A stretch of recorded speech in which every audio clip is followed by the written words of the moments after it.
हिरण्यवर्णाम् हरिणीम् सुवर्णरजतस्रजाम् चन्द्राम् हिरण्मयीम् लक्ष्मीम् जातवेदो महावह ताम् महावह जातवेदो लक्ष्मीमनपगामिनीम् यस्याम् हिरण्यम् विन्देयम् गामश्वम् पुरुषानहम् अश्वपूर्वाम् रथमध्याम् हस्तिनादप्रबोधिनीम् श्रियम् देवीमुपह्वये श्रीर्मा देवीर्जुषताम्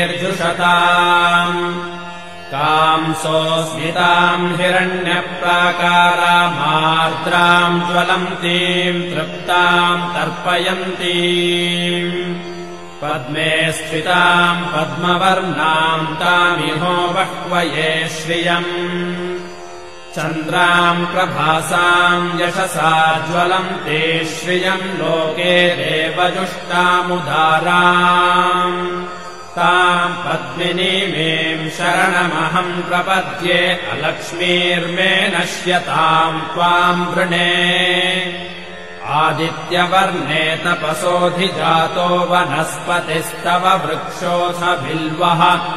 तस्य फलानि तपसानुदन्तु मायान्तरायाश्च बाह्या अलक्ष्मीः उपैतु माम् देवसखः कीर्तिश्च मणिना सह प्रादुर्भूतोऽस्मि राष्ट्रेऽस्मिन् कीर्तिमृद्यम् ददातु मे क्षुत्पिपासामलाम् ज्येष्ठामलक्ष्मीर्नाशयाम्यहम् अभूतिमसमृद्धिम् च सर्वान्निर्नुद मे गृहात् गन्धद्वाराम् दुराधर्षाम् नित्यपुष्टाम् करीषिणीम् ईश्वरेगुम् सर्वभूतानाम् तामिहो बह्वये श्रियम् मनसः काममाकोतिम् वाचः सत्यमशीमहि पशूनाम् रूपमन्नस्य मयि श्रीश्रयताम् यशः कर्दमेन प्रजा भूता मयि सम्भव कर्दमा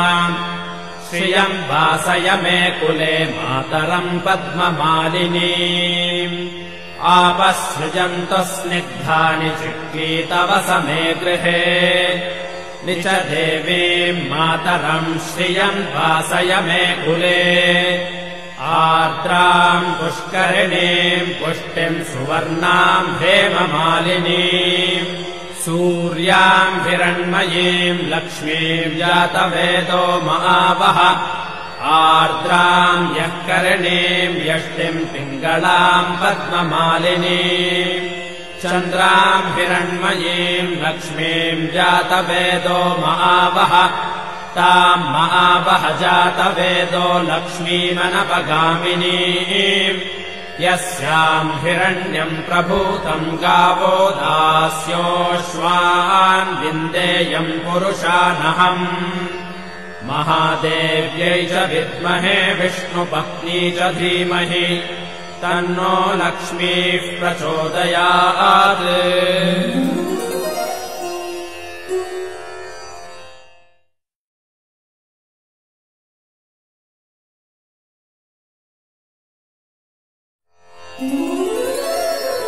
हिरण्यवर्णाम् हरिणीम् सुवर्णरजतस्रजाम् चन्द्राम् हिरण्मयीम् लक्ष्मीम् जातवेदो महावह ताम् महावह जातवेदो लक्ष्मीमनपगामिनीम्